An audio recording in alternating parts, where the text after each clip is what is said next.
दोस्तों, चाणक्य के अनुसार जीवन में ऐसे 5 प्रकार के लोग होते हैं जिनसे कभी शत्रुता नहीं करनी चाहिए, क्योंकि उनसे टकराना मतलब अपने ही नुकसान का रास्ता खोलना। चाणक्य साफ कहते हैं कि दुश्मनी कभी भी बिना सोचे समझे नहीं करनी चाहिए, क्योंकि हर लड़ाई हथियार से नहीं बल्कि दिमाग से जीती या हारी जाती है। इंसान अक्सर गुस्से में, घमंड में या छोटी छोटी बातों पर ऐसे लोगों से उलझ जाता है जो बाहर से कमजोर दिखते हैं लेकिन अंदर से बेहद मजबूत होते हैं।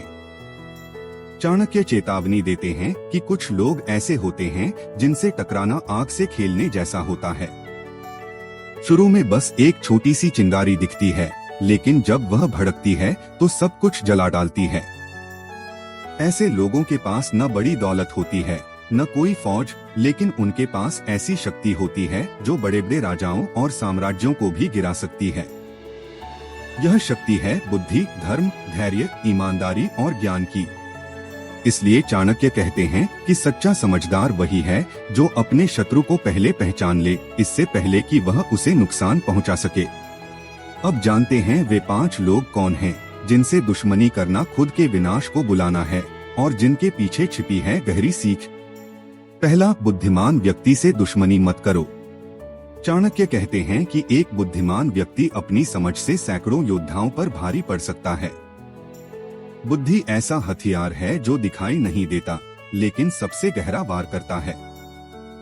जो इंसान ज्ञानवान होता है वह न ऊंची आवाज में झगड़ा करता है और न ही तलवार उठाता है। वह अपनी सोच और समझ से ही सामने वाले को पराजित कर देता है। तक्षशिला विश्वविद्यालय के समय की एक घटना है। वहां का एक राजा अपने अहंकार में डूबकर राज्य के सबसे विद्वान पंडित से जलने लगा। पंडित की ख्याति दूर दूर तक फैल चुकी थी। लोग उसके ज्ञान और न्यायप्रियता की प्रशंसा करते थे। राजा यह सहन नहीं कर पाया। एक दिन उसने दरबार में पंडित को बुलाकर सबके सामने उसका अपमान किया और कहा, तेरी विद्या किस काम की जब तू मेरे चरणों में नहीं झुकता। पंडित ने शांत स्वर में उत्तर दिया, महाराज, विद्या झुकना नहीं सिखाती, सोच बदलना सिखाती है। यह सुनकर राजा और क्रोधित हो गया और उसने पंडित को दरबार से निकाल दिया। लेकिन बुद्धिमान व्यक्ति बदला तलवार से नहीं, समय से लेता है। कुछ समय बाद राजा के गलत निर्णयों से जनता दुखी हो गई। विरोध बढ़ने लगा। पंडित ने किसी से बदला नहीं लिया, बस लोगों को यह समझाया कि सच्चा राजा वही होता है जो न्याय करता है, अहंकार नहीं। धीरे धीरे राजा की प्रतिष्ठा गिरने लगी और पंडित की बातों पर लोगों का भरोसा बढ़ता गया। तब राजा को समझ आया कि उसने शक्ति के घमंड में ज्ञान से दुश्मनी कर ली थी। अंत में उसने पंडित से क्षमा मांगी। पंडित ने कहा, मैं आपका शत्रु नहीं था, मैं तो आईना था। आपने खुद अपने घमंड से अपना चेहरा बिगाड़ लिया।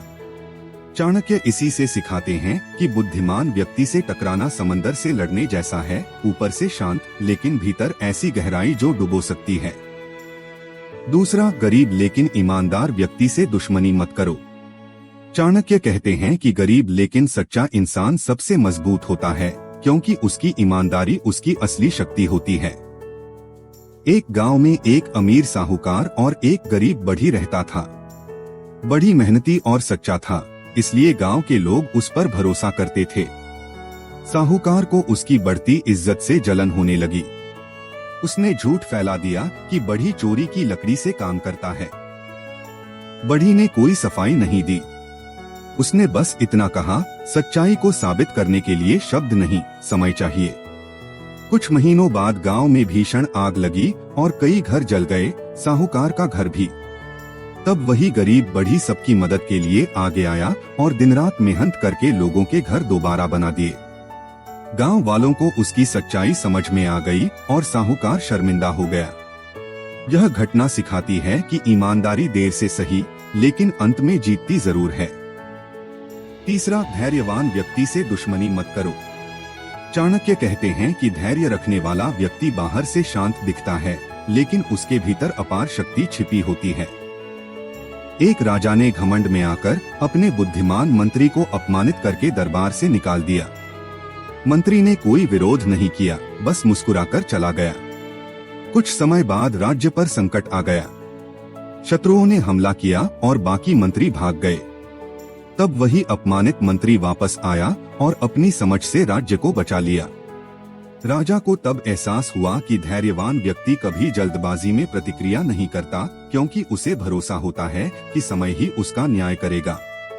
इसलिए चाणक्य कहते हैं, धैर्यवान व्यक्ति से दुश्मनी करना आग को छूने जैसा है, जो देर से जलाती है लेकिन पूरी तरह जला देती है।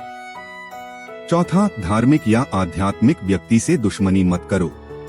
चाणक्य के अनुसार धार्मिक व्यक्ति सिर्फ अपने लिए नहीं बल्कि पूरे समाज के भले के लिए जीता है। उसके भीतर ईश्वर की शक्ति का वास होता है। एक बार एक घमंडी राजा को लगा कि उसके राज्य में साधु संतों की जरूरत नहीं। उसने एक प्रसिद्ध साधु की कुटिया तुड़वा दी और उसका अपमान किया। साधु ने कोई बदला नहीं लिया, बस शांत स्वर में कहा, जो धर्म को मिटाता है उसका राज्य खुद मिट जाता है। कुछ ही समय में राजा गंभीर बीमारियों से घिर गया, फसलें नष्ट हो गईं और प्रजा ने विद्रोह कर दिया। अंत में उसका पूरा राज्य बर्बाद हो गया। तब सबको समझ आया कि धर्म और सच्चाई से टकराना ईश्वर की व्यवस्था से टकराना है और ऐसा करने वाला कभी सुखी नहीं रह सकता। पांचवा, अपने गुरु या मार्गदर्शक से दुश्मनी मत करो। चाणक्य कहते हैं कि गुरु वह दीपक है जो अज्ञान के अंधेरे को दूर करता है। तक्षशिला में अर्जुन देव नाम का एक प्रतिभाशाली शिष्य था जिसने अपने गुरु से ज्ञान पाया, लेकिन प्रसिद्धि मिलने पर उसमें अहंकार आ गया। उसे लगा कि अब वह गुरु से बड़ा हो गया है। उसने गुरु की निंदा शुरू कर दी और झूठे आरोप लगाकर उन्हें बदनाम करने की कोशिश की। गुरु चुप रहे और बोले, समय सब सिखा देगा। कुछ वर्षों बाद शिष्य पर राजद्रोह का झूठा आरोप लगा और उसे मृत्यु दंड दिया जाने वाला था। तभी वही गुरु आगे आए और अपने ज्ञान से उसकी निर्दोषता साबित कर उसकी जान बचाई। तब शिष्य रो पड़ा और समझ गया कि गुरु से टकराने वाला अपने जीवन की रोशनी खुद बुझा देता है। इन पांचों घटनाओं से यही शिक्षा मिलती है कि बुद्धिमान, ईमानदार, धैर्यवान, धार्मिक और गुरु समान व्यक्ति से दुश्मनी नहीं बल्कि उनसे सीख लेनी चाहिए। अगर आपको यह बातें अच्छी लगी हों तो वीडियो को लाइक करें, चैनल को सब्सक्राइब करें और इसे अपने अपनों के साथ जरूर साझा करें ताकि वे भी इन सीखों से प्रेरणा ले सकें।